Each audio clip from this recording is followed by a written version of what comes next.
My recipe I'm going to show you is for traditional Swiss fondue, and it's a recipe that's dear to me in the sense that it came from a friend that I met in Switzerland. His name was Phil, and he came to visit me here in the States and wanted to make fondue for us.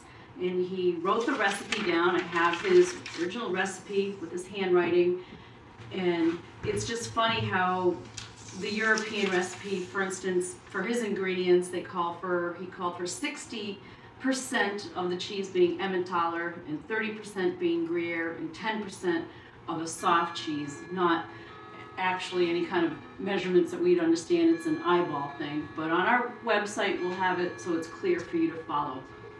It's a very simple recipe, and it's really fun because this recipe is something you share with a group of people in an intimate setting, in the sense that you're all hovering around the fondue pot, because this is where everything happens.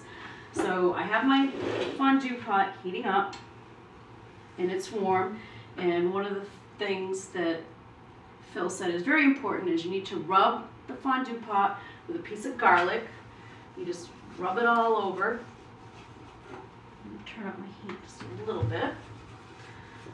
And I do have the required cheeses that his recipe stated, the Emmentaler, the Gruyere, and then the soft cheese I used a cream cheese. So you rub your fondue pot, and you get that smell of garlic coming up all around. It's really yummy. And then into it, you're going to put a little white wine. And this recipe, this is fairly loose in the sense that it's not like baking. It's basically cheese and wine and some spices, so you really can't mess this up. So you put in a little white wine. I'd use a dry white wine. I wouldn't use something really sweet. And then I have my hard cheeses here that I've grated, and they're going to go in to the pot, like so. And this is a delicious dish in the winter. In here I have paprika and some white pepper, and that's to taste. I might adjust this later.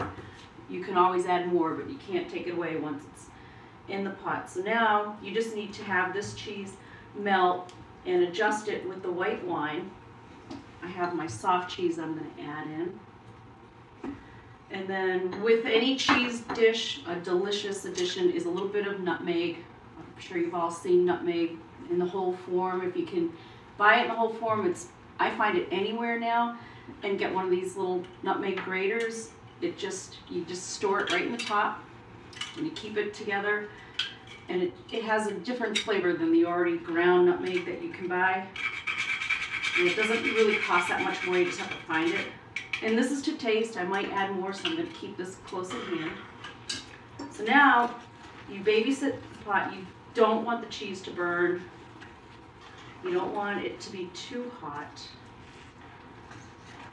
And I'm going to turn my heat down. Now I have a rack that I'll have to get for you, that once your cheese is melted on a cooktop, there's a rack that you can put up, and you can put a little container of sterno or some other kind of camp fuel underneath, but you need to be careful to adjust that. You don't want it too hot.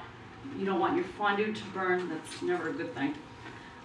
So that's kind of tricky. That's a little bit of a maintenance thing. If you don't have that, and you can use any pot. You could just use a saucepan for this.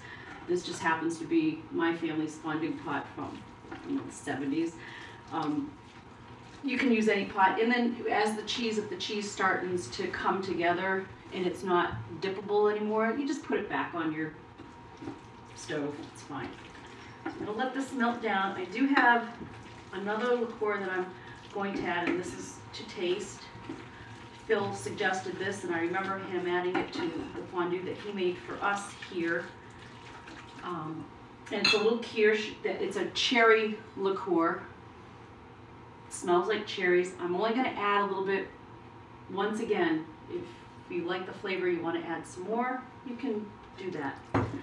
Another thing that Phil told us about fondue, when I think of cheese, I think of beer, like a nice cold beer or a glass of chilled white wine. One thing the Swiss do not do, and it's pretty universal.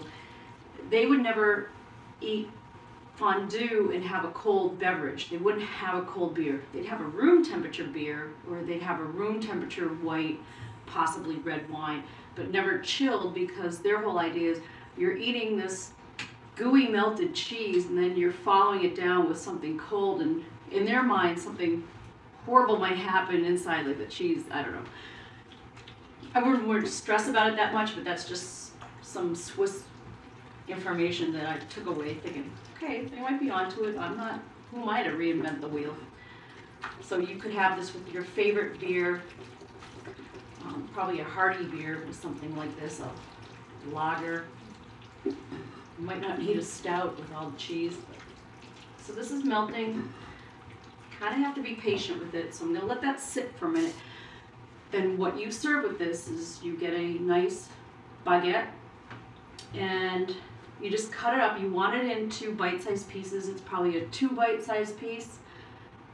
Some people could be a 1-sized bite piece.